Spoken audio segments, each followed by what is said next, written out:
Somewhere on Earth, right now, a transaction is happening every fraction of a second. A coffee in Lisbon, a bus fare in Manila, a grocery run in Toronto.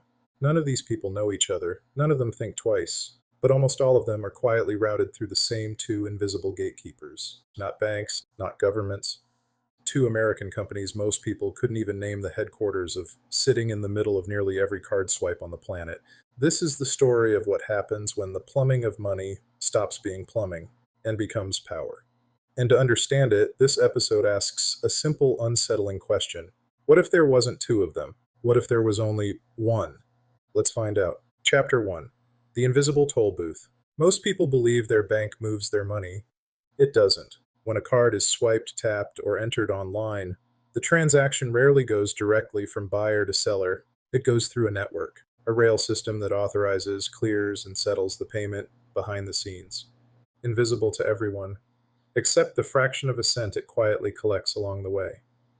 Two networks dominate this rail system globally, together touching a supermajority of the world's card transactions. They don't lend money, they don't hold deposits, they don't even issue the cards with their names on them. Banks do that.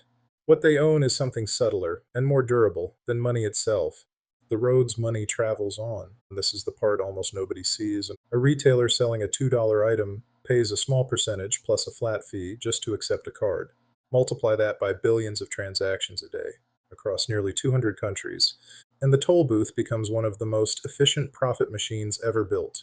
No factories, no inventory, no trucks, just a toll collected quietly on almost every act of buying and selling in modern life. Now imagine collapsing that duopoly into a monopoly. One network, no competitor to undercut a fee, no rival begging for market share, no leverage for a retailer to walk away and use someone else's rails.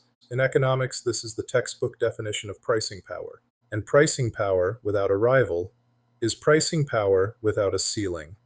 Chapter 2. How the rails were built. The story didn't start as a plan for global dominance. It started, almost accidentally, as a solution to a logistics problem in mid-century America. Merchants and banks were drowning in paper, carbon copy slips, manual verification calls, days of delay between a purchase and a bank actually being paid. A handful of banks realized that if they pooled their systems into a shared network, verification could happen in seconds instead of days. That shared network eventually became one of the two giants. Its rival grew the same way, a separate coalition of banks, building its own version of the same idea. For decades, the two competed on adoption more than price, racing to sign up merchants, banks, and cardholders. Cardholders wanted whichever network more merchants accepted.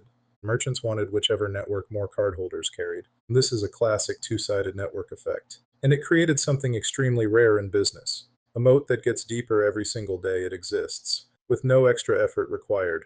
By the time digital commerce exploded in the 2000s, both networks were no longer simply payment processors. They were the default assumption baked into the internet's checkout page. Every add to cart button, every subscription service, every app store purchase quietly assumed their rails existed. Nobody built an alternative, because building an alternative meant convincing millions of merchants and billions of cardholders to switch at the same time. And neither side would move first. Now picture a single entity absorbing both of these networks, plus every regional player that ever tried to challenge them. That entity wouldn't need to build anything new. It would simply inherit 70 years of accumulated trust, infrastructure, and habit, the two hardest things to build in any industry, delivered for free. Chapter 3. The Mechanics of a Monopoly. In a world with one payment company, three things change immediately, even if no single price goes up overnight. The first is negotiating leverage. Today, when a country's central bank pushes back on interchange fees, there's at least a sliver of competitive tension to point to.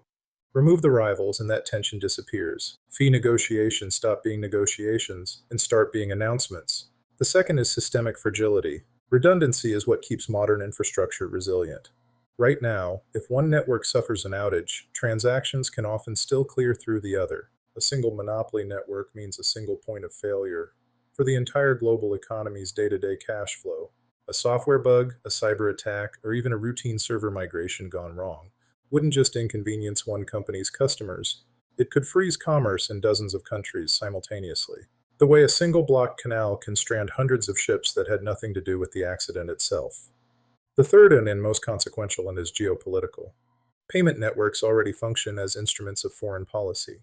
When sanctions are imposed on a country, one of the fastest and most damaging levers pulled is disconnecting that country's banks from these networks, instantly cutting off millions of ordinary citizens from using a card abroad or receiving international payments.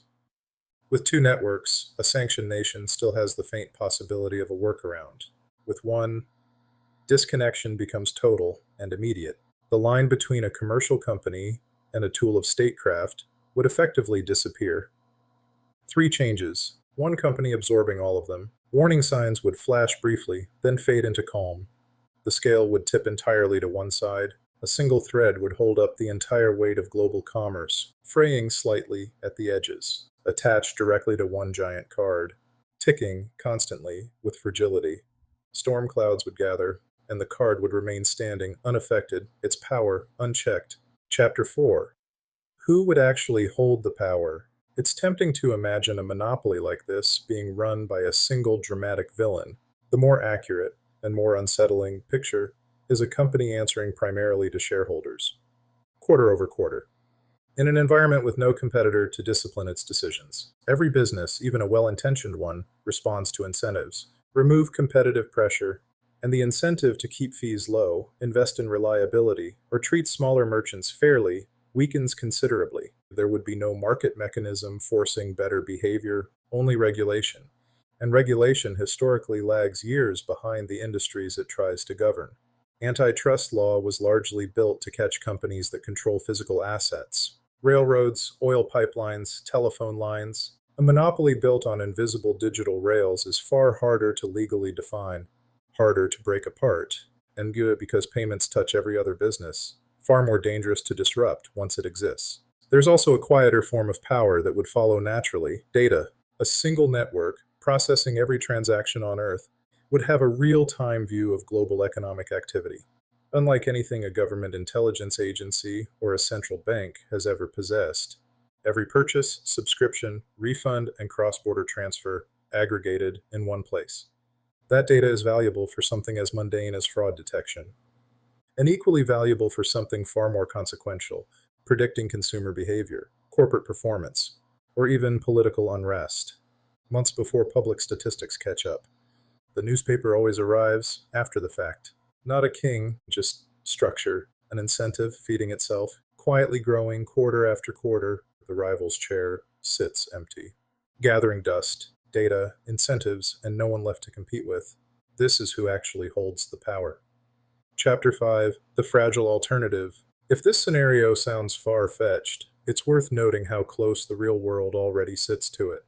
In several countries, one network already handles the overwhelming majority of transactions, effectively creating a de facto local monopoly even without a formal global merger.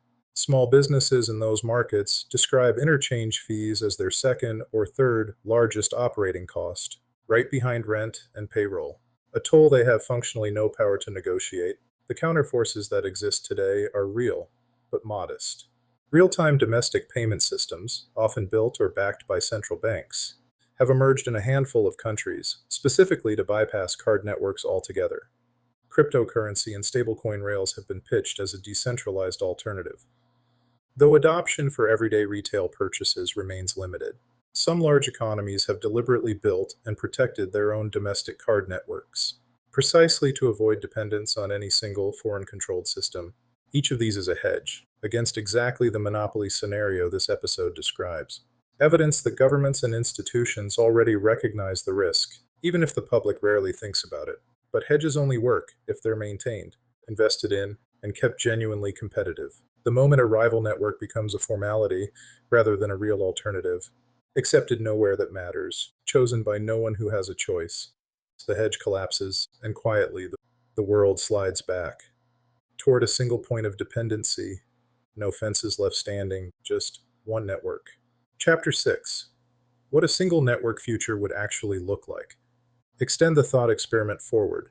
In a world with exactly one payment company, cross-border commerce becomes entirely dependent on that single entity's relationship with each government. A trade dispute between two countries could be settled not through tariffs, but through a network, simply slowing settlement times for one side. A political crackdown on dissent could involve freezing, not bank accounts, but the network access that makes those accounts usable in daily life.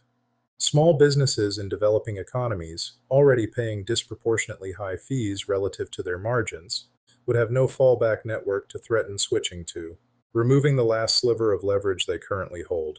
Even something as basic as fee transparency would erode. Interchange rates today are already notoriously complex, but they are at least shaped by the existence of a rival's competing rate card. Strip that away, and the rate card becomes whatever the monopoly decides it should be, adjusted whenever quarterly earnings call for it. This isn't a prediction that the two dominant networks will actually merge. Regulators would almost certainly block such a deal outright, precisely because the danger described here is well understood by antitrust authorities. But the thought experiment exposes something true about the world as it already exists.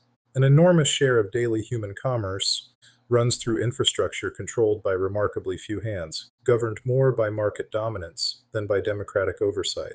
Concentrated, not democratic, invisible, and largely invisible to the billions of people who rely on it every single day. Every single day. Conclusion: the toll booth nobody elected. The defining feature of the modern economy isn't factories or trade routes anymore.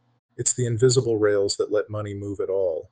The rails that let money move at all. Whoever controls those rails controls a toll on nearly every transaction on Earth, without ever needing to make, ship, or sell a single physical product. A true one company monopoly over global payments remains, for now, a thought experiment, rather than reality. But the structure of the current duopoly, the fragility it already reveals during outages and sanctions, and the sheer difficulty of building a genuine alternative for all point to the same uncomfortable truth. The world is closer to this scenario than most people realize, and the toll booth in the middle of modern commerce was never put there by a vote.